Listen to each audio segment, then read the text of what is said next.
dengan Dion. Nah, jadi Dion, gue kenal sama Dion itu udah sejak 2017. Nah, sebelum gue ngobrol lebih jauh tentang, perkenalkan lebih jauh tentang Dion, gue sapa dulu narasumbernya, Dion. Apa kabar, bro? Halo semuanya, apa kabar juga baik, sehat dan juga sedang bertahan untuk melawan pandemi. Halo apa kabar Ya, semuanya? ya, ya. Semoga ibadahnya juga lancar semuanya kalau yang beragama Muslim dan juga teman-teman semuanya semoga dalam keadaan sehat juga. Nah, ya semua sama ya, Yon ya. Semua lagi di Ya, rumah, lagi bergumul juga supaya bisa cepat kita ngelewatin ini semua ya. betul. Nah, gue kenal sama lu pertama 2017 kalau nggak salah ya. Waktu itu kita lagi di Melbourne bareng ya. Atau berapa Iya ya? benar. Jadi gue tadi 2017 ya. pun juga gue lagi inget-inget gue tuh pertama kali ketemu dan akhirnya bisa join di Nikon tuh emang di 2017 sih. Iya benar. Pas waktu itu kita nggak sengaja ya trip bareng ke Melbourne, terus ketemu, terus ngobrol-ngobrol, akhirnya baru lanjut lah gitu ke Nikon.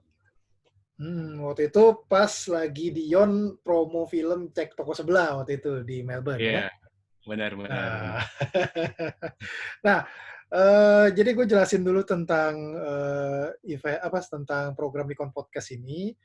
Nah, ada peraturannya yang perlu teman-teman ingat. Yang pertama, tadi seperti biasa sama seperti Nikon Online Learning, bahwa peserta akan dibukakan pintunya 15 menit sebelum acara dimulai. Nah, pada saat acara berlangsung, gue minta teman-teman bisa nyalain kamera videonya supaya kita ngobrol dan kita bisa sambil melihat ekspresi dari teman-teman. Nah, jangan bingung untuk yang baru pertama kali ngikut acara ini karena mikrofon akan di-mute untuk semua yang peserta yang lain. Jadi hanya narasumber dan moderator yang bisa ngobrol di room ini. Nah, yang pasti gue akan ngobrol santai dengan Dion, tapi kalau teman-teman ada pertanyaan yang mau disampaikan, mau ditanyain ke Dion, silahkan bisa langsung ketik di kolom chat room di bawah kanan, langsung ke gua, ke Sukimintio, nanti gua akan tanyain langsung ke Dion. Kapan lagi ya bisa nanya langsung ke Dion, dan ini kesempatan yang jarang-jarang. Nah, jadi Dion adalah salah satu Nikon Icon yang udah gabung sama Nikon sejak 2017. Nah, eh, yang gue tahu dari seorang Dion Wiyoko itu dia punya passion di fotografi. Nah, Yon, Ya. tadi kan lu sempat share tentang bergumul di masa pandemi ini gitu ya. Ya. Nah, lu udah sejak kapan sih sebenarnya lu WFH, work from home?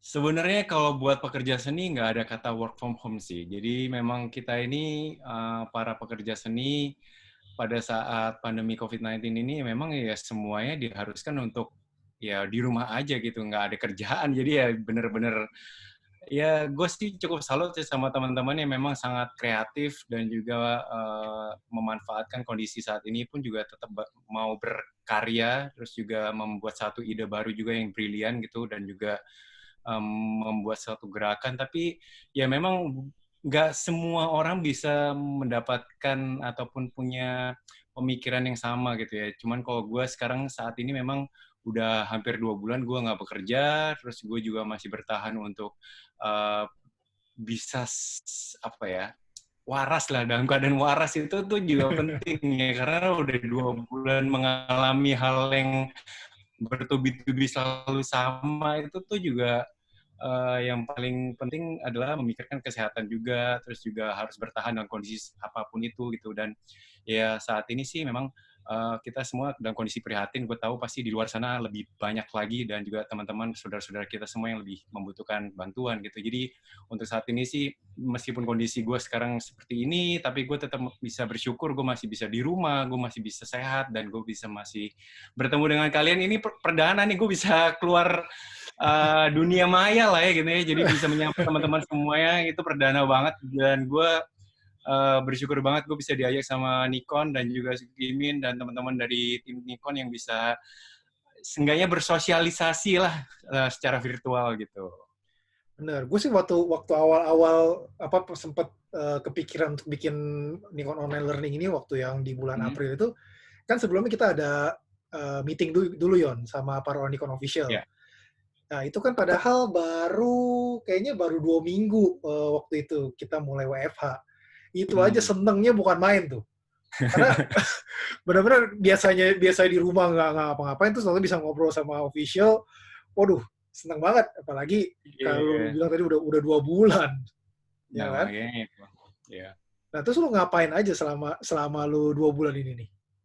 Selama 2 bulan ini gue bener-bener nggak tahu ya teman-teman yang lain seperti apa ya, mungkin bisa sharing juga kayak gimana. Cuman gue tuh udah bener-bener mentok ya. Gue tuh bisa rutinitas setiap harinya tuh hampir sama gitu. Gue tuh sekarang tuh cuma bisanya main game, nonton, terus juga ya browsing sosial media, nonton YouTube gitu. Terus ya seenggaknya gue tuh menikmati lah gitu hiburan-hiburan yang saat ini memang mungkin kemarin-kemarin gue nggak pernah lihat, nggak pernah nonton. Saat ini gue udah bener-bener dibukakan matanya untuk wah ternyata teman-teman gue ini sangat kreatif dan juga sangat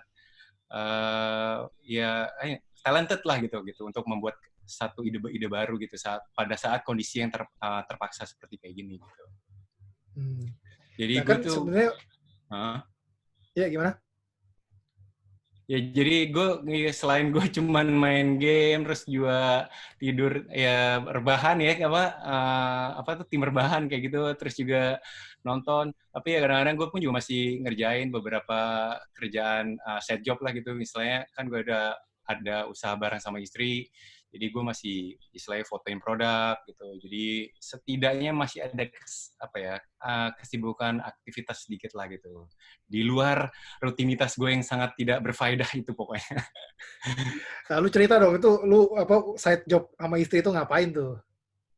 Ya, jadi gue punya side job sama istri gue tuh usaha bakery gitu, namanya Big Pack. Big Pack ini udah berjalan 3 tahun lebih, hampir 3 tahun kalau nggak salah ya. Iya, hampir 3 tahun. Terus ya memang kita memang ada offline-nya gitu, cuman karena offline-nya ini kafe-kafenya pada saat ini pun juga tutup, jadi kita memang benar-benar online base aja gitu marketnya. Jadi memang kita ordernya secara online dan tetap kita selalu develop untuk produk-produk baru, terus juga jadi pada saat mengeluarkan produk baru itu pun juga gue perlu harus ada foto gitu, dan memang semua itu gue yang ngerjain sendiri gitu karena memang gue pun juga suka foto, meskipun gue sebenarnya genre-nya tuh nggak foto makanan gitu ya, tapi gue mau belajar sih gitu, mau teknisnya seperti apa, terus bagaimana untuk point of view-nya untuk foto makanan tuh bisa menjadi menarik tuh seperti apa ya. Gue banyak belajar sih sama teman-teman Nikon juga, ada Marisa dan lain-lain yang memang sudah ahlinya gitu. Nah ini lu kan bilang ini bakery gitu ya. Lu ada bikin kayak kue kering gitu karena kan udah mau lebaran nih. Iya, benar. Ada juga ya? Ya, ini sekarang sih memang karena sebentar lagi mau lebaran gitu, jadi memang setiap lebaran tuh pasti kita ngeluarin hampers gitu sih, hantaran-hantaran gitu. Biasanya kalau teman-teman yang memang membutuhkan untuk sekarang tidak bisa bersilaturahmi secara fisik, nggak bisa ketemu langsung, mungkin bisa nganterin secara online dengan hantaran hampers itu ke kerabat, saudara, keluarga lainnya yang di luar gitu, ya bisa kontak ke saya. Nah, ya. Jadi kalau yang butuh kue kering buat lebaran bisa ke Dion atau lihat ke Instagramnya @bakepackid. Ya, betul. Ya, @bakepackid. bakepack. Bakepack. PACKID. Nah, Betul. terus ini kalau lu pernah denger gak ya bahwa sekarang ini kan sebetulnya banyak teman-teman foto itu yang coba motret dari rumah. Oh iya, Ada virtual hashtag itu shoot. tuh. Betul. Iya, ada hashtag FaceTime foto atau shoot Iya. FaceTime atau apa gitu. Nah, lu pernah nyoba itu nggak sih? Jujur, gue baru kemarin banget nih akhirnya mau mencoba untuk virtual photoshoot gitu ya, sampai gue ya coba cari angle lain lah gitu. Memang pas gue ada lihat karya virtual photoshoot itu memang, wah ini idenya unik juga ya gitu ya.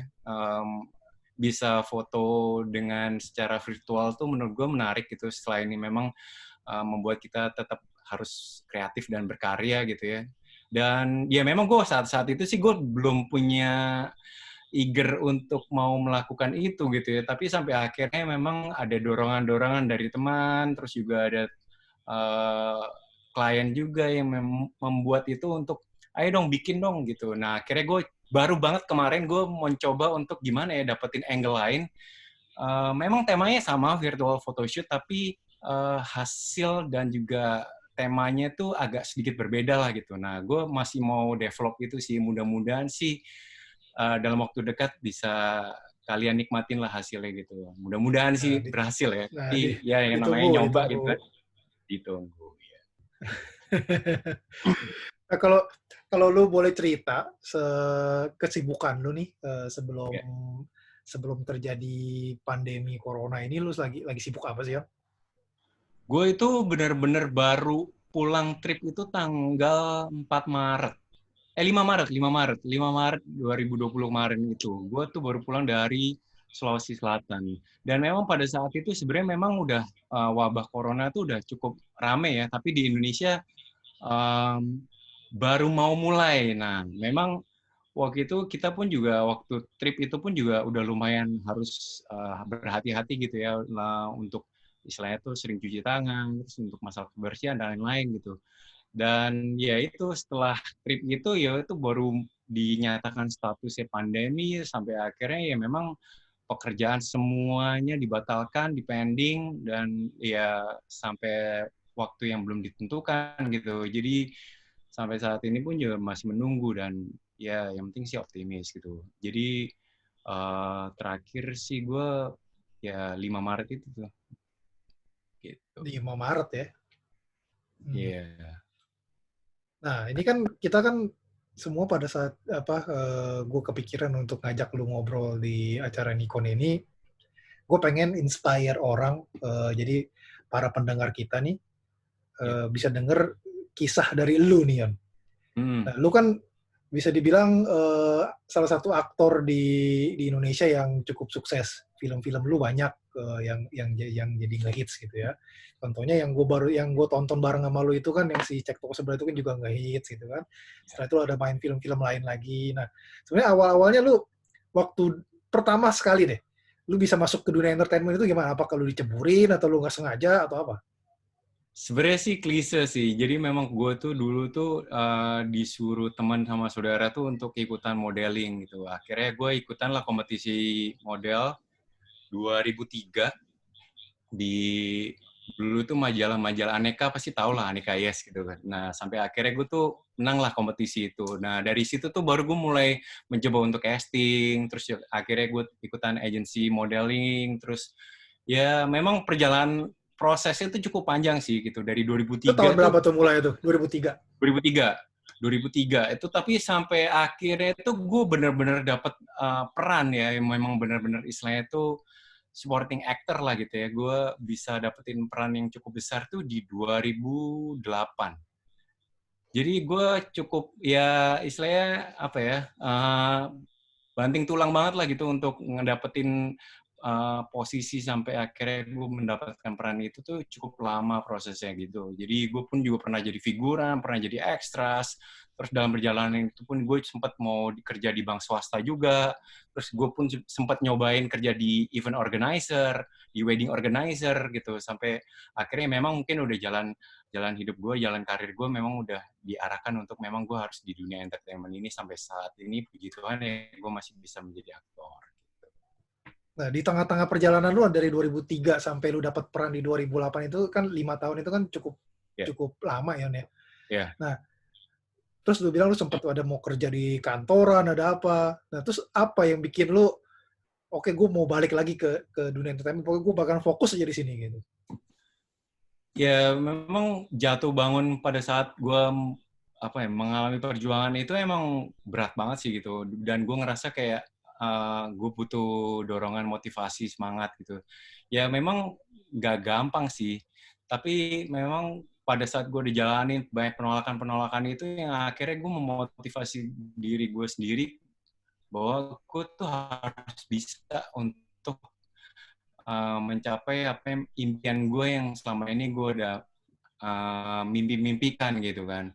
Jadi ya selama perjalanan itu gue banyak penolakan, itu gue dari figuran, dari ekstras, ya gue terima aja gitu. Dan memang sampai akhirnya gue dikasih kepercayaan dan kesempatan itu ya gue nggak mau sia-siakan gitu. Sampai akhirnya memang gue memang berkarya dan juga mencoba mendapatkan pengalaman itu benar-benar gue nggak sia-siain dan gue manfaatin sebaik mungkin dan semaksimal mungkin gitu. Jadi sampai akhirnya memang gue sampai saat ini pun gue juga terus belajar ya gitu dari pengalaman gue, terus juga dari lawan main yang mungkin gue berketemu ataupun senior-senior gue gitu yang memang pelajaran hidup udah banyak lah untuk mendengarkan quotes-quotes dalam kehidupan selain gue ini gitu. Jadi ya perjalanan karir gue kalau ceritain sih, waduh ini nggak kelar-kelar sih malam ini. Jadi singkatnya sih seperti itu gitu. Jadi dalam Singkatnya. perjalanan sampai 2008 itu banyak penolakan ataupun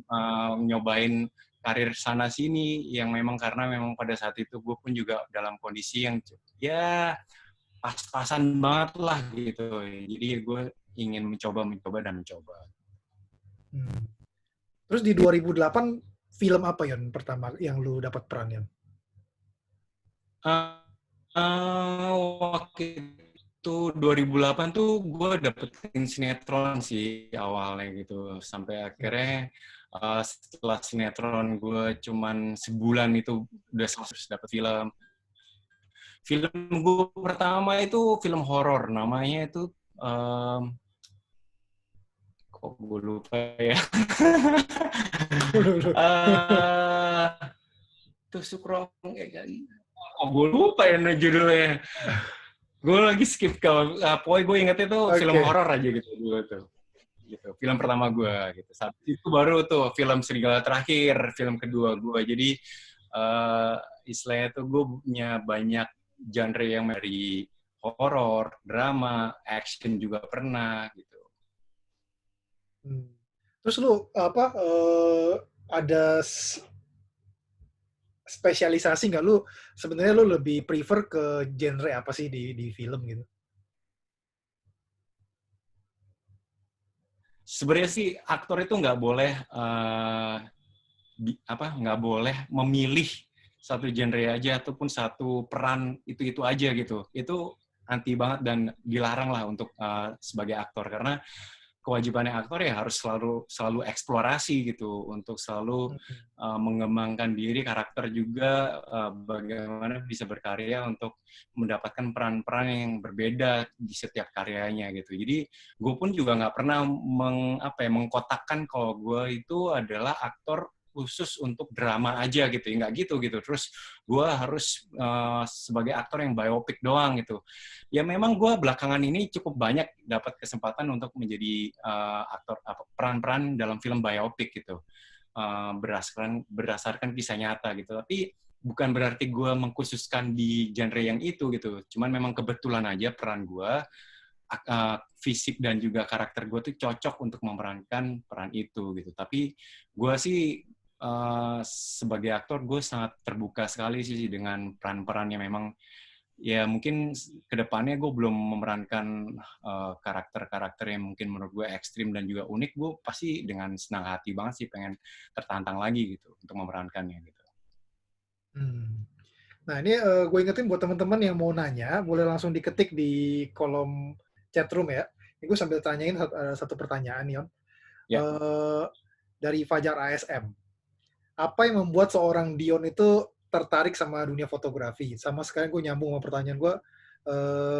Ceritanya lu punya passion sama fotografi itu gimana cerita awal mulainya tuh? Awal mulanya tuh sebenarnya gue tuh suka banget sama hal-hal yang berhubungan dengan estetik gitu. Jadi gue tuh suka banget dengan view-view yang mungkin estetikanya itu bagus, terus juga mungkin komposisinya itu menarik, terus misalnya mungkin arsitekturnya juga menurut gue tuh bagus, dan ya memang dulu gue sih nggak pernah kepikiran megang kamera profesional gitu ya. Gue tuh cuman kepikiran cuman jepret aja asal dengan handphone gitu. Yang menurut gue angle dan komposisinya menurut gue cukup, dan gue bisa edit di handphone itu. Ya akhirnya gue upload di waktu itu 2011 tuh gue baru ingat banget, baru munculnya Instagram, gue pergunakan iPhone gue sebaik mungkin, yang akhirnya ya muncullah foto-foto itu, karyanya baru mulai sampai akhirnya dengan adanya sosial media itu yang akhirnya itu kayak memicu gue untuk selalu mendapatkan hasil foto-foto yang menarik buat gue dulu gitu. Sampai akhirnya ya mungkin pujian-pujian dan komentar dari teman-teman yang lain itu berdatangan dengan sendirinya gitu. Jadi buat gue sih kalau lu suka dengan satu hal, kalau lu ngerjainnya dengan tulus dan lu memang passionate banget, yakin sih emang hasilnya tuh istilahnya tuh effortless gitu, dan akhirnya orang pun juga melihat hasilnya itu juga lebih tertarik lagi gitu dibandingkan memang yang orang cuman pengen foto untuk mendapatkan likes gitu, ataupun pengen mendapatkan pujian, atau langsung istilahnya tuh beli kamera langsung pengen, oh gue tuh harus jadi influencer ataupun blogger, travel blogger dan lain-lain. Kalau tujuannya lu langsung ke situ, akhirnya lu karyanya tuh nggak tulus gitu, yang akhirnya terlihat seperti itu sih. Nah, gue tuh awalnya memang kalau diceritakan dari awalnya seperti itu sih. Gue awalnya cuman suka dengan hal-hal yang menarik, yang di mata gue cantik, bagus, dengan angle dan komposisi yang menarik, yang akhirnya gue capture di handphone gue gitu. Awal mulai dari situ sih, dari 2011. Lalu pernah belajar foto nggak, atau benar-benar semua otodidak? Gue nggak pernah masuk kelas fotografi secara resmi gitu, memang kayak istilahnya tuh sekolah gitu ya, nggak pernah sih. Gue selamanya otodidak. Gue perjalanan itu pun juga gue jalanin ini pun juga cukup lama, hasilnya gue dari handphone sampai akhirnya gue mencoba untuk dari pocket kamera, sampai akhirnya coba mirrorless, sampai ada DSLR, sampai dan lain-lainnya yang akhirnya lebih profesional gitu. Jadi gue semuanya tuh belajar dari teman-teman gue, terus akhirnya gue dari sosial media itu gue banyak networking yang cukup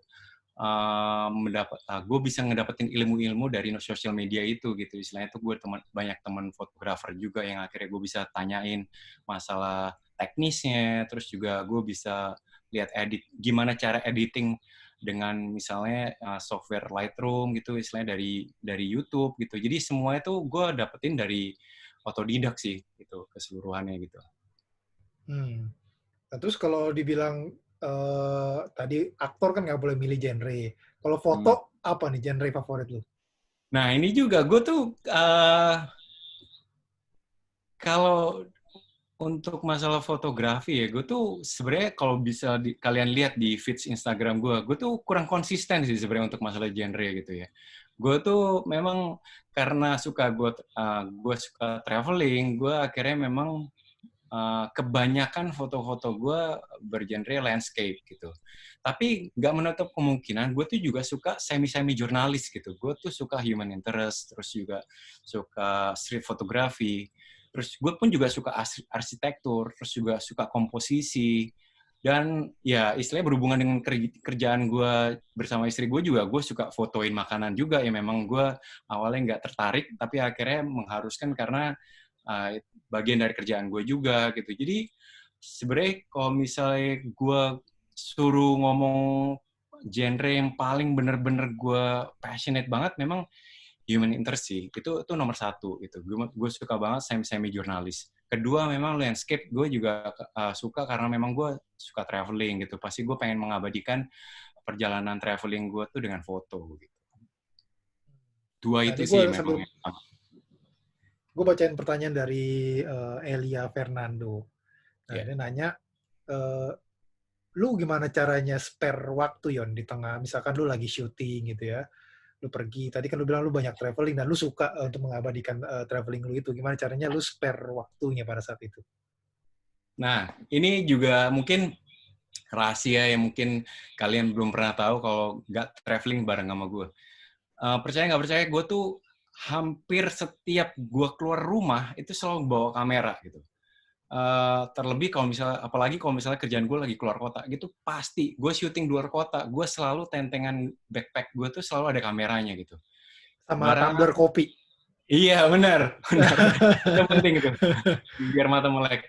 Jadi meskipun gue syuting, istilahnya belum tentu gue foto, tapi gue selalu bawa kamera gitu. Jadi kemanapun, pada saat dimanapun gue di luar rumah, gue selalu bawa kamera gitu. Jadi semepet-mepetnya waktu, kalau misalnya gue dapetin, wah, gue dapet momen bagus nih, gue langsung ngambil kamera, gue langsung gue foto gitu. Jadi gue nggak apa ya, mengecilkan kayak, oh gue kalau foto ya foto aja gitu. Gue harus pada saat pergi foto tuh pada saat gue memang trip, yaitu khusus untuk foto. Tapi kalau untuk syuting, gue syuting aja gitu. Nggak gitu, gue malah banyak banget kok. Gue sering banget kayak misalnya di program Amazing Trip yang gue presenterin gitu di Trans7 itu, gue juga kemana-mana selalu bawa kamera gitu. Karena memang gue punya privilege yang akhirnya gue bisa keliling Indonesia ke pedalaman, bisa ketemu warga lokal, terus juga bisa dapetin budaya-budaya yang menarik di pedalaman Indonesia. Itu ya sayang banget kalau gue nggak abadikan dengan foto gitu. Yang akhirnya memang ya gue punya kelebihan dan juga punya gear yang mantep banget yang akhirnya gue bisa share di Instagram gue juga, di sosial media gitu, hasilnya gitu. Lu biasanya bawa apa sih kan? Kalau misalkan lu lagi jalan gitu, misalkan lagi nge-shoot tadi Amazing Trip itu, gear apa yang biasa lu bawa tuh? Pasti body, gue selalu bawa misalnya Z7 gitu ya. Cuman kadang-kadang lihat situasi, kalau misalnya gue butuh yang lain, akhirnya gue bisa bawa dua body. Cuman kalau misalnya kayak Amazing Trip kan, kadang kondisi lokasinya itu agak menyulitkan, jadi akhirnya gue tuh lama-lama akhirnya gue harus benar-benar minimalisir gitu gear-nya. Jadi gue bawa Z7 biasanya, terus juga lensa tuh lumayan sering tuh bawa 70-200, terus lensa fix itu lensa 50, terus buat untuk dapetin landscape, gue biasanya dapat bawa 14-30. Jadi 3 lensa ini sih gitu yang selalu gue bawa di dalam tas gue gitu. Apa aja tadi, sorry, kan? Lensanya? Jadi 70-200, terus lensa 50-18 fix, terus satu lagi 14-30 f4 dengan body Z7. Oke. Gitu. Nah, terus ini ada pertanyaan dari Dimas Eko. Gimana awal-awalnya bisa jadi Nikon Icon katanya? Nah ini juga gue berapa kali gue Lu, lumayan banyak sih ditanyain lu kayak Nikon gini. Icon pertama kan ya? Oh iya, bener ya? Pertama ya? Iya. Oh, iya, bener. Iya. Iya, lu ini berarti gue cikal bakal waktu itu lu Iya. terus hari ini pun juga cikal bakal membuat lu Nikon Podcast ya, bener. Bener. Jarang nih gue sejarah. Jadi memang gue juga lumayan sering sih, gue ditanyain sama followers gue, Bang, gimana sih caranya bisa jadi Nikon Icon gitu, bisa join di grup Nikon gitu. Wah, itu gue juga bingung ya syarat ketentuannya yang jelas gitu seperti apa. Yang pasti lu passionnya sama fotografi udah jelas gitu kan.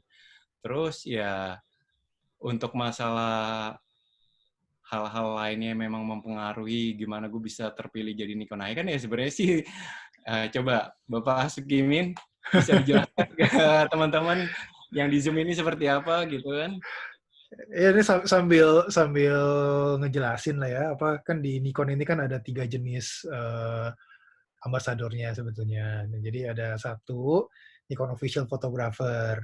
Nah, Nikon Official Photographer ini mereka memang para profesional fotografer yang memang kerjaannya ya motret atau mereka make money dari fotografi. Nah, kategori kedua ada Nikon Icon. Contohnya kayak Dion, Gading gitu. Nah, ini orang apa? Para Nikon Icon. Yang kerjaannya sebetulnya bukan fotografer. Kayak Dion ini kan aktor, Gading juga presenter, aktor juga. Cuman apa Dion, Gading, Marshall, Joe gitu mereka punya passion di fotografi. Nah, yang ketiga ya which is yang paling baru adalah Nikon Squad. Nikon Squad ini bukan professional photographer, juga bukan selebriti, tapi mereka banyak bergaul, banyak main sama teman-teman di komunitas foto. Nah, jadi ada kayak Ko Amor, ada Cidewi, ada Raren yang mereka memang kuat sekali di komunitas. Nah, waktu awal-awal gue ketemu sama Dion waktu itu, gue ngeliat kok ini apa kerjaannya padahal sebagai aktor kan padat banget gitu, tapi kok bisa bisa foto-foto bagus gitu. Nah, makanya waktu itu sempet awal-awal gue ngajak Dion ketemu setelah pulang dari Melbourne, ketemu di coffee shop di Kelapa Gading. Ya udah, dari situlah berlanjut sampai sekarang udah 3 tahun gitu. Nah, terus ini Om, Ya, ada nggak lu ngelihat kayak role model lu di fotografi itu siapa sih? Mau lokal, mau luar boleh. ya. Jadi sebenarnya tuh karena yang tadi gue bilang ya, gue tuh suka banget semi-semi jurnalis itu. Jadi gue tuh cinta banget lah gitu. Gue ngefans banget sama Steve McCurry gitu. Steve McCurry itu mungkin buat teman-teman yang mungkin belum tahu Steve McCurry itu siapa gitu. Dia itu memang fotografer National Geographic dari gue ngikutin perjalanan hidupnya tuh, wah dia tuh udah ikut perang Afghanistan, lain-lain, semua negara dia pernah datengin. Dia pada saat WTC di New York itu kena ditabrak pesawat, itu pun juga dia bisa fotoin runtuhan gedung itu. Jadi semua momen yang ada di dunia ini tuh dia capture dengan baik gitu. Nah itu tuh menurut gue tuh ngefans banget sih gitu sama Steve Maker ini, gimana untuk mendapatkan angle dan framing yang sangat baik, dan istilahnya tuh kualitasnya udah waduh legend lah menurut gue gitu, karena ya diakui secara internasional juga gitu, dan sampai saat ini pun juga dia menjadi speaker untuk fotografer di internasional pun juga, wah udah sering banget gitu. Dan ya gue selalu ngikutin sih perjalanan hidupnya, terus juga gue beli bukunya juga gitu. Ya itu sih salah satunya sih role model gue gitu. Kalau di Indo sih ya jelas lah, teman-teman Nikon lah semuanya pasti jadi role model gue juga gitu, karena memang istilahnya tuh di Nikon itu menurut gue paket lengkap ya gitu, karena memang yang seperti tadi Sukimin yang udah jelasin gitu, bahwa di Nikon itu ada 3 layer gitu, ada di Nikon Official, Nikon Icon, Nikon Squad gitu. Jadi tiap layernya itu menggrab seluruh market yang ada di Indonesia yang punya passion sama fotografi, entah itu mau profesional ataupun nggak profesional. Yang penting lu suka foto itu udah itulah istilahnya itu udah masuk dalam apa ya, inner circle-nya dari Nikon gitu. Nah, ini ada pertanyaan nih. Lu Ya. dari Har namanya.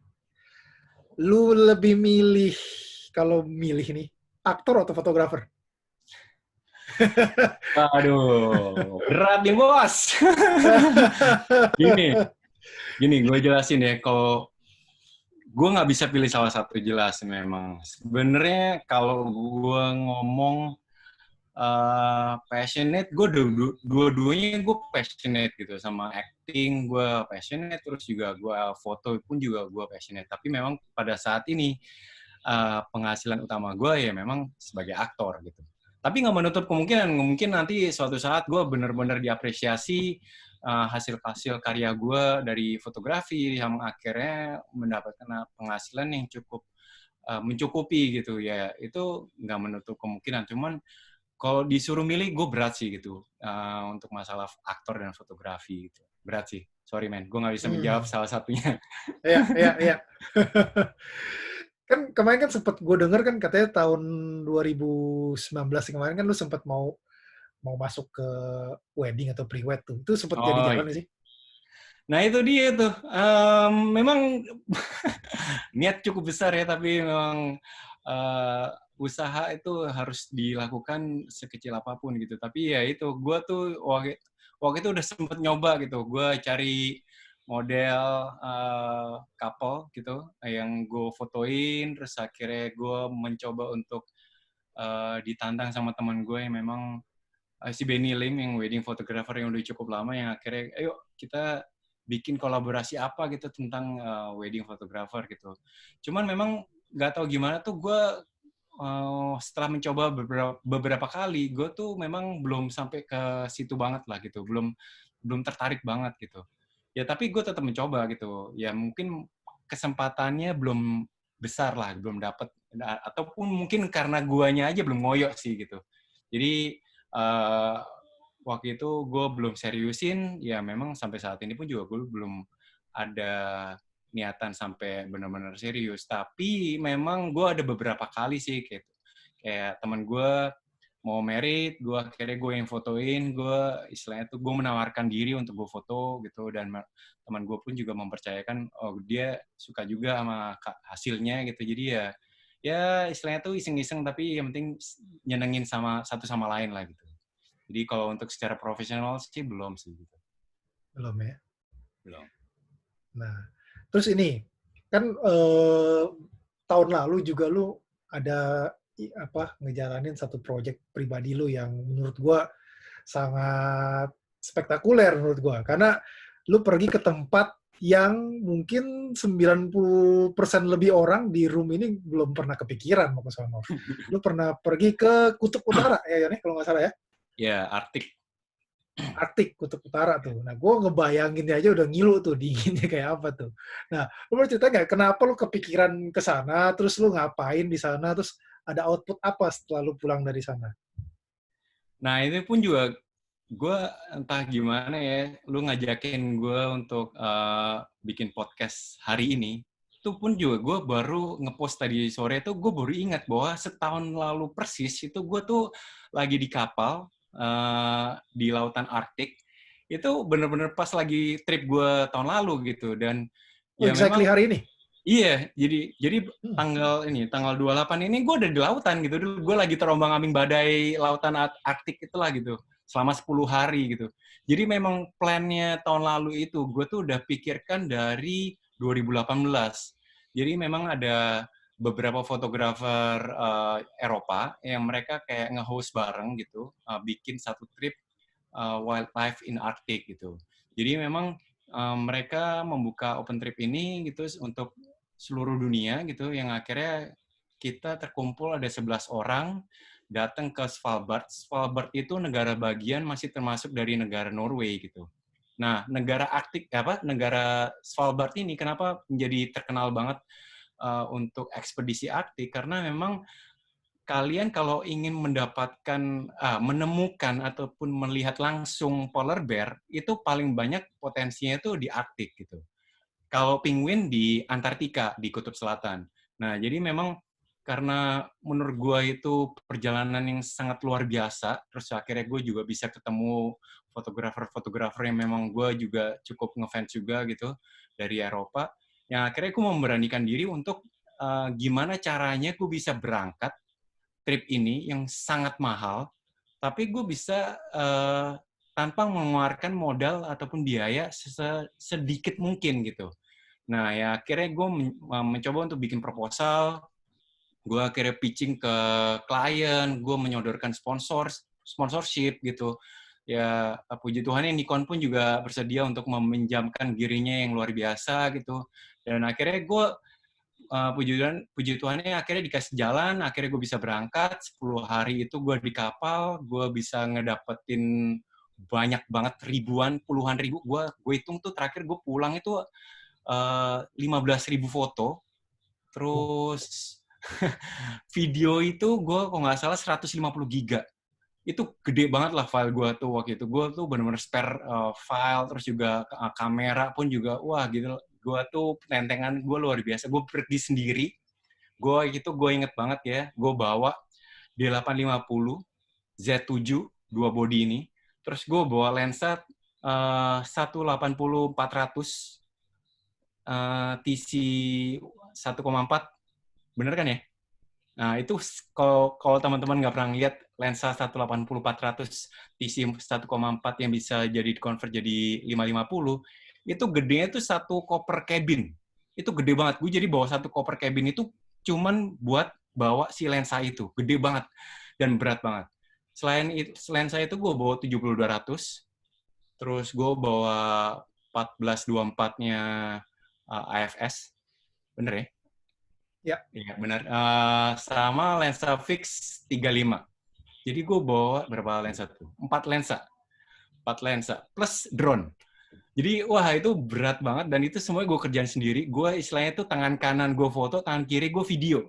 Jadi istilahnya gue ngedapetin momen-momen, misalnya gue ketemu polar bear, wah gue harus siap banget. Kanan gue habis foto, habis itu ganti kiri video gitu. Jadi, itu pengalaman yang menurut gue yang nggak pernah gue lupain, dan gue akan sangat bangga banget gue pernah ke Arktik dan gue bisa mendapatkan foto-foto polar bear, reindeer, terus juga paus, walrus, seagull, dan lain-lain. Pokoknya yang ada di Arktik itu gue bisa dapetin yang memang gue belum share banyak, karena memang gue ada project rahasia gitu. Nggak rahasia juga sih. Gue pengen Nah, ada expedition gitu. nah pas. Nantinya.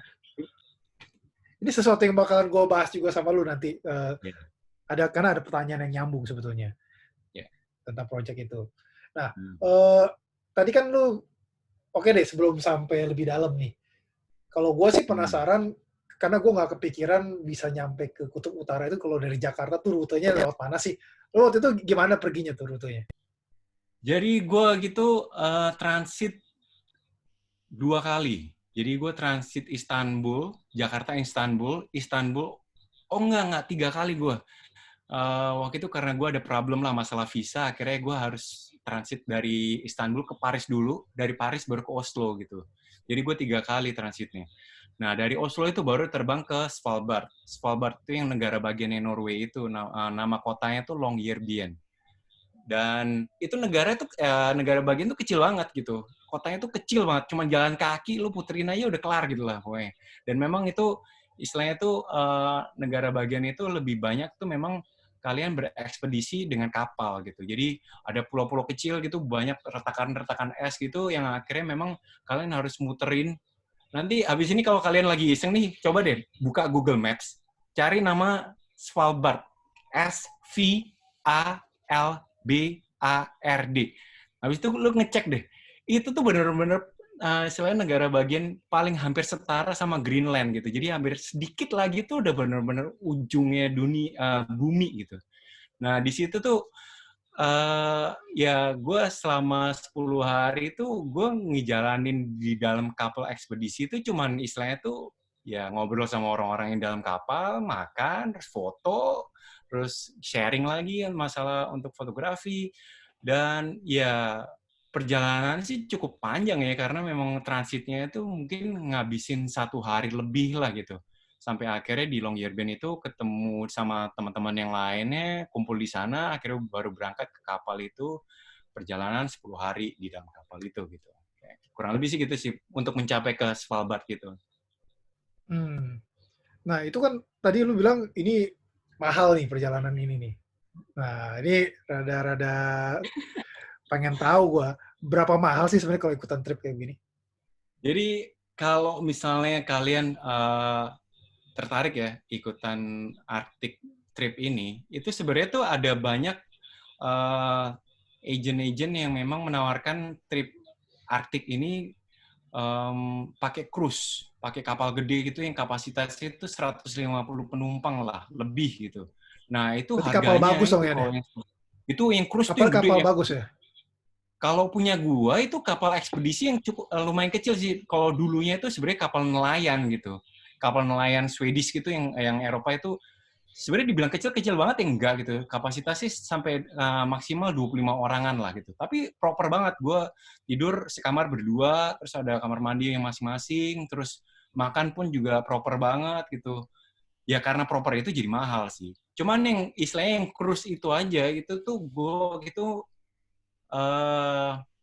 gue ngecek tuh waktu tahun lalu itu harganya yang cruise itu yang kapasitas 150. Gini, bedanya yang cruise sama yang kapal gue, kalau cruise 150 orang, lu tuh istilahnya tuh harus beramai-ramai beratusan orang itu untuk dapetin satu momen, dan itu momennya itu apa ya, kesempatannya sangat kecil karena untuk ketemu polar bear tuh benar-benar harus sepi, harus sama sekali nggak boleh berisik, dan ya istilahnya tuh apa ya, kita harus lebih was-was lah gitu.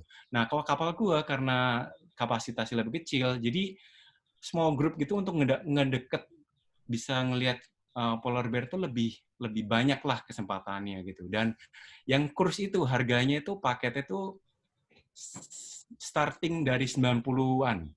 Nah, kalau yang punya gue karena memang small group dan lebih eksklusif, terus juga lebih proper, dan mungkin karena di hosting sama fotografer juga, jadi harganya itu lebih mahal lagi gitu. Ini gue perlu harus sebutin angka ya? Nggak usah Oh, setara apa gitu, setara satu rumah atau setara setara apa. setara mobil Avanza baru lah gitu ya. Wah, aduh. Gitu. Nah, jadi buat teman-teman yang mau ikutan trip kayak Dion, coba dipikirin mendingan ikutan trip atau mendingan beli Avanza. Nah, ya makanya Avanza bisa jadi gue buat narik ini ya, bisa buat narik ini apa Grab nih. iya bener. Makanya waktu itu gue juga gue Eh, nggak sebodoh itu. Gue langsung ngebuang duit seharga ratusan juta itu untuk sebuah trip yang menurut gue itu cukup nekat gitu. Yang akhirnya memang gue harus memikirkan gimana caranya gue bisa berangkat tapi gue bisa mengeluarkan biaya sesedikit mungkin gitu. Yang akhirnya gue bikin Nah, ini sponsorship yang segala penting macam. kan, Yon. Maksudnya Ya, kalau kita memang kan apa kayaknya kalau dengar cerita-cerita dari lu, cerita-cerita dari para traveler-traveler lain gitu kan, impiannya kita semua nih, gitu ya, orang-orang awam, adalah bisa pergi jalan-jalan dengan gratis atau paling nggak biaya ya, minimum. Nah, waktu itu ya. apa yang lu lakuin sih sebenarnya bisa begitu? Nah, ya itu dia. Menurut gue tuh, kita nggak bisa ngedapetin hasil yang kita mau kalau kita nggak berjuang gitu ya. Kita nggak punya proses untuk mencapai satu titik itu gitu. Kalau bisa kayak gitu, ya istilahnya semua aja bisa menjadi travel blogger yang istilahnya itu bisa kayak jadi Suki Mintio ataupun jadi teman-teman lainnya gitu. Nggak semudah itu, men, gitu. Jadi, gue ngejalanin fotografi aja dari 2011 gitu. Untuk meyakinkan Nikon bisa mengajak gue menjadi Nikon Icon pun juga butuh perjuangan juga dan butuh proses waktu yang lama gitu. Yang akhirnya lu cukup yakin untuk ngajakin gue karena memang hasil foto gue bisa merepresentatif sebagai Nikon Icon gitu. Jadi ya, menurut gue sih balik lagi ke omongan gue yang awal tadi. Kalau misalnya kalian memang uh, lang istilahnya tuh pengen jadi fotografer langsung bertujuan untuk komersil, pengen mendapatkan keuntungan sebanyak mungkin, pengen jadi travel blogger ataupun pengen dibayar setinggi mungkin, langsung tujuannya ke sana ya lu nggak bisa ngedapetin karya yang setulus mungkin dan akhirnya nggak bisa dapetin karya yang terbaik gitu. Jadi kalau buat Hmm. gue gitu, buat teman-teman kalian semua yang ada di sini gitu ya, saran gue sih simple aja gitu. Kalau kalian suka sama fotografi, jalanin aja dulu. Lu foto aja sebaik mungkin, sebagus mungkin, tanpa ada embel-embel gitu. Dengan seiring waktunya gitu, yang akhirnya hasil lu itu ngikutin sama kualitasnya juga, yang akhirnya diapresiasi ke banyak orang gitu. Yang akhirnya lu bisa dapetin sponsorship, lu akhirnya dibayar, lu diundang ke negara tertentu, lu bisa di-hosting di hotel yang mewah gitu. Itu ya menurut gue tuh banyak proses yang harus dijalanin gitu. Mungkin teman-teman yang kemarin banyak yang cerita dari Nikon Official udah banyak cerita lah gitu gimana perjuangan bisa jadi Nikon Official gitu. Jadi buat gue sih kalau lu mau ngedapetin sesuatu ya lu jalanin dulu aja gitu. Lu suka sama hobi lu itu, lu berkarya, lu belajar terus, yang akhirnya lu bisa ngedapetin sisi angle yang lebih unik, lebih menarik, dan lebih bagus gitu. Nah, menarik sekali tuh apa bahwa kita kalau punya passion jalanin aja dulu ya, nggak usah mikir kita Iya. bakal dapat apa ya. Iya. Iya. Nah, ini gue mau balik sedikit ke Arktik tadi. Itu eh, pada saat di luar kapal gitu, suhunya berapa berapa derajat sih? Nah, karena gue waktu itu pergi itu di bulan April ini, akhir April ini, jadi mulai spring ke summer sih memang musimnya. Jadi cenderung nggak ekstrim-ekstrim banget, tapi cukup tepat lah momennya untuk bisa ketemu polar bear cukup banyak gitu. Karena memang pada saat bulan-bulan April ke summer itu uh, si beruang-beruang ini nih banyak keluar lah gitu untuk mencari makan gitu. Nah, suhu terekstrim pada saat itu ya gitu, itu -11 sih. -11 tuh buat mereka biasa aja gitu. Kalau terekstrim kata mereka tuh bisa sampai -35, -40 gitu. Itu kalau musim dingin ya. Nah, karena waktu itu gue musim spring gitu yang akhirnya gue pun juga dalam perjalanan itu gue bisa ngedapetin 24 jam tanpa malam ya, tanpa gelap gitu ya. Jadi gue ngeliat sunsetnya di Arktik itu tuh jam 1 pagi. Tapi istilah tuh si matahari tuh ada di garis horizontal itu tuh cuman kira-kira 10-15 menit. Habis itu naik lagi tuh. Nah, itu tuh juga momen spesial sih menurut gue sih. Gue pertama kali itu ngalamin 24 jam nggak ada malam gitu. Itu menarik sih. Terus ini ada pertanyaan dari Belinda Tanto, kameranya lo ada masalah nggak pada saat lo moto di kondisi kayak begitu? Nah, itu gue juga amazed banget sih sama kondisi Nikon kamera gue gitu ya. Gue tuh udah bawa spare baterai tuh banyak banget. Lu tanya deh sama Sukimin waktu itu, gue tuh bener-bener parno banget sama masalah baterai. Sampai akhirnya gue bawa 8 baterai kalau nggak salah ya. Ya. Gue pinjam sama lu aja 6 gitu ya. Gue punya 2 gitu. Gue pinjam sama lu 6, gue bawa 2. Jadi total ada 8 baterai. Tapi gue jarang banget kehabisan gitu. Karena ya kondisinya di sana dan kameranya pun juga memang dikondisikan untuk suhu-suhu ekstrim aman gitu loh. Jadi nggak pernah ada kondisi toto gue mati kamera ataupun kehabisan baterai gitu. Aman banget gitu. Jadi yang penting memang kalau misal pada saat kayak pergi trip-trip yang suhu ekstrim, paling aman sebenarnya memang nyimpan baterai misalnya di suhu badan, misalnya kayak di lapisan terdalam jaket lah gitu, ataupun yang bagian-bagian tubuh kita yang memang cukup bisa menghangatkan gitu, misalnya mungkin bagian ketiak gitu, ataupun di mana yang memang cukup hangat, jadi si baterai itu nggak kedinginan yang akhirnya bikin drop gitu. Itu aman ya. Tapi gue nggak ngalamin itu. Jadi nggak sampai bener-bener kayak foto akhirnya kehilangan momen karena kehabisan baterai. Gue nggak sampai ngalamin gitu sih. Oke. Nah, terus itu menarik banget sih, Yon. Benar-benar sesuatu yang sebetulnya kan waktu itu di Agustus yang lalu kan lu sempat share lah waktu ulang tahunnya Nikon College kan waktu di Ancol gitu. Gue ngeliat Ya. foto-foto lu yang ada si polar bear yang itu benar-benar kayak di foto-foto di National Geographic. Keren banget. Well done. Thank you. Well done. Nah, terus ini lu punya plan apa ke depannya? Nanti once katakanlah COVID ini selesai. Kira-kira kalau menurut lu nih COVID selesai kapan sih? Lu ada kira-kira nggak gitu menurut lu? Aduh, kalau jujur sih kalau kita teratur dan disiplin ya gitu dengan himbauan pemerintah, harusnya prediksi-prediksi dari negara lain ataupun dari WHO dan mungkin ya negara-negara lain kan bikin prediksi-prediksi.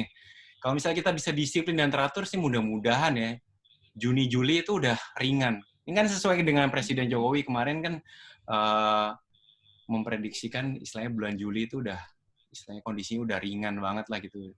Ya mudah-mudahan sih kalau misalnya kita semuanya teratur, kita yang disiplin, kita stay at home, terus juga kita jaga kebersihan, terus juga ya semualah himbauan itu dilakukan PSBB ini. Mudah-mudahan sih kita bisa silaturahmi secara fisik lah sesegera mungkin gitu. Jadi mudah-mudahan sih dalam waktu dekat ini gitu ya. Makanya sebenarnya ini gue itu kalau nggak ada pandemi COVID-19 ini sebenarnya tuh gue ada plan project gue yang si Arktik ini gitu yang memang udah ke-pending udah cukup lama yang sebenarnya tuh gue tuh pulang dari Arktik itu gue tuh pengen bikin exhibition fotografi gitu. Foto gue gitu untuk foto-foto gue tuh untuk dipamerkan gitu ke teman-teman yang mungkin belum pernah tahu dan juga ingin mendapatkan pengalaman seperti apa sih Arktik itu gitu kan, polar bear itu kebiasaannya seperti apa sih, gimana sih cara untuk ngedapetin foto-foto polar bear, apa yang nggak boleh dilakukan, itu penting sih. Tapi gue sempat sharing sih waktu itu acara di Kokas itu kan, dan ya puji Tuhan sih waktu itu rame ya. Mungkin Benar. teman-teman yang ada di Zoom ini mungkin sempat datang ke Kokas. Ya kurang lebih sih kayak gitu sih. Kalau masalah prediksi kita nggak pernah ada yang tahu persisnya kayak gimana, tapi mudah-mudahan sesuai dengan Bapak Presiden Jokowi. Mudah-mudahan Juli udah cukup berlalu lah gitu. Amin. Amin. Nah, terus lu bakal apa? Lu masih ada, boleh cerita nggak sedikit tentang long term goal lu yang lu pengen capai itu apa? Mau di foto kah, atau mau di dunia keaktoran lu? Ya kalau masalah foto sih gue nggak pernah akan ada pensiunnya sih gitu. Jadi gue sampai saat ini gue nggak pernah bosan sama foto. Gue selalu explore dan gue selalu travel dengan kamera gue gitu. Jadi gue selalu ingin mendapatkan istilahnya tuh sisi lain lah selain dari pekerjaan gue sebagai aktor gitu. Jadi gue pun juga ingin menghasilkan karya seni itu yang memang gue suka juga gitu dengan foto gitu. Jadi ya sampai saat ini gue nggak pernah ada kepikiran untuk kapan gue pensiun sama fotografi gitu. Jadi ya gue selalu menciptakan karya-karya terbaru lah gitu. Jadi mungkin next-nya gue ada trip-trip lainnya. Gue terakhir sebenarnya yang trip yang cukup menarik juga di tahun lalu, bulan September gue ke Ladakh, India. Itu pun juga menurut gue cukup menarik ya, karena gue ngerasain budayanya cukup menarik karena sangat berdekatan dengan Tibet. Karena memang di sana pun juga banyak viara-viara yang memang istilahnya tuh budayanya tuh alirannya tuh aliran Tibet gitu. Jadi gue bisa ketemu banyak monks yang kurang lebih mirip dengan Tibet sana gitu. Yang itu tuh perjalanan juga yang menarik sih karena bisa ngedapetin landscape yang cantik banget, terus juga budayanya juga menarik banget gitu. Jadi gue plannya sih ke depannya sih mudah-mudahan setelah COVID-19 ini berlalu, ya gue bisa tetap traveling, tetap menciptakan Amin. karya-karya terbaru gue juga di fotografi ataupun di acting juga gitu dan lain-lainnya mungkin saat ini gue belum ketemu ide baru apa yang akhirnya gue bisa memotivasi gue untuk menciptakan satu ide baru lagi.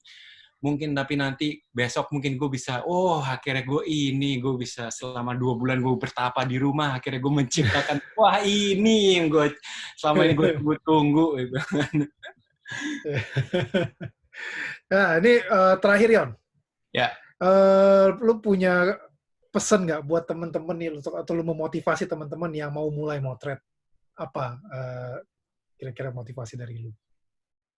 motivasi gue sebenarnya simpel aja seperti yang tadi gue bilang, kalau lu suka sama foto ataupun lu pengen belajar foto, ya jalanin aja lu foto sesimpel lu asal istilahnya tuh mungkin kalau dengan kamera lu dengan setting auto gitu nggak masalah. Itu lu jangan pernah takut diketawain sama orang, ya masih setting auto, jangan pernah malu untuk dengan setting auto. Karena gue pun yang pernah lakukan itu, gue tuh pernah pada saat fase-fase gue nggak ngerti aperture apa, gue nggak ngerti shutter speed apa, gue nggak ngerti ISO tuh apa, gue tuh harus bikin foto seperti slow shutter tuh settingannya seperti apa. Jangan pernah malu untuk bertanya ataupun pada saat kondisi seperti itu, ya jalanin aja. Oke, lu nggak tahu foto itu gimana cara untuk menghasilkan foto itu, ya nggak apa-apa, lu auto setting juga nggak masalah. Tapi nanti abis itu lu coba gali sendiri, lu coba belajar tanya sama teman-teman yang mungkin lebih profesional. Banyak sekali sekarang sosial media, banyak banget informasi-informasi yang bisa kalian dapatkan dari YouTube juga gitu. Istilahnya tuh kalian belajar online tuh gampang banget sekarang. Apalagi saat-saat sekarang ini ya, kalian waktunya lagi banyak banget dan kalian bisa mendapatkan tutorial-tutorialnya secara gratis. Apalagi Nikon pun juga setelah kemarin Nikon Official udah bikin kelas-kelas workshop, bulan depan pun juga dikasih kelas gratis lagi. Jadi manfaatkan waktu sebaik mungkin gitu. Kalian kalau misalnya mau belajar fotografi, inilah saat yang tepat sih. Karena kalian di saat yang waktu yang lagi banyak lengangnya, kalian bisa belajar lebih fokus lagi untuk fotografi dengan biaya segratis mungkin gitu loh. Jadi gampang Hmm. banget sih untuk belajar fotografi, ya kalian ikutin aja tutorial-tutorial. Misalnya saat ini lagi pengen belajar videografi gitu ya, lu ikutin aja misalnya kelasnya si Darius gitu kan, dan lain-lain yang banyak banget genrenya gitu. Jadi jalanin aja, jangan pernah takut untuk diketawain sama orang. Terus untuk masalah kalian belum punya kamera profesional, nggak masalah, pakai handphone pun juga jadi. Kalau kalian ngerasanya pengen dapetin hasil yang lebih bagus lagi, coba pinjam sama temen, pengen foto, habis itu pinjam aja dulu, habis itu nanti baru sharing fotonya gitu juga nggak masalah. Jadi banyak jalan menuju Roma, men, gitu men. Nah, setuju. Ya, intinya jangan takut untuk diketawain dan mulai aja dulu ya, Neh. Yoi, setuju. Oke, kalau gitu thank you banget Dion untuk sharingnya malam ini. Thank you banget pencerahannya. Thank you juga untuk teman-teman semua yang udah hadir, udah ikutan di podcast kali ini. Jangan lupa gue ingetin besok di jam yang sama, jam 8 malam, ada podcast bareng Nikon Icon lainnya, yaitu besok sama Gading Martin. Nah, Wih, jangan sampai mantap. ketinggalan. Besok bakalan seru banget. Thank you banyak, Dion. Sekali lagi, thank you untuk semua teman-teman yang udah datang. Sama-sama. Gue juga terima kasih Good buat night. teman-teman semua yang udah join. Thank you. Thank you. Bye.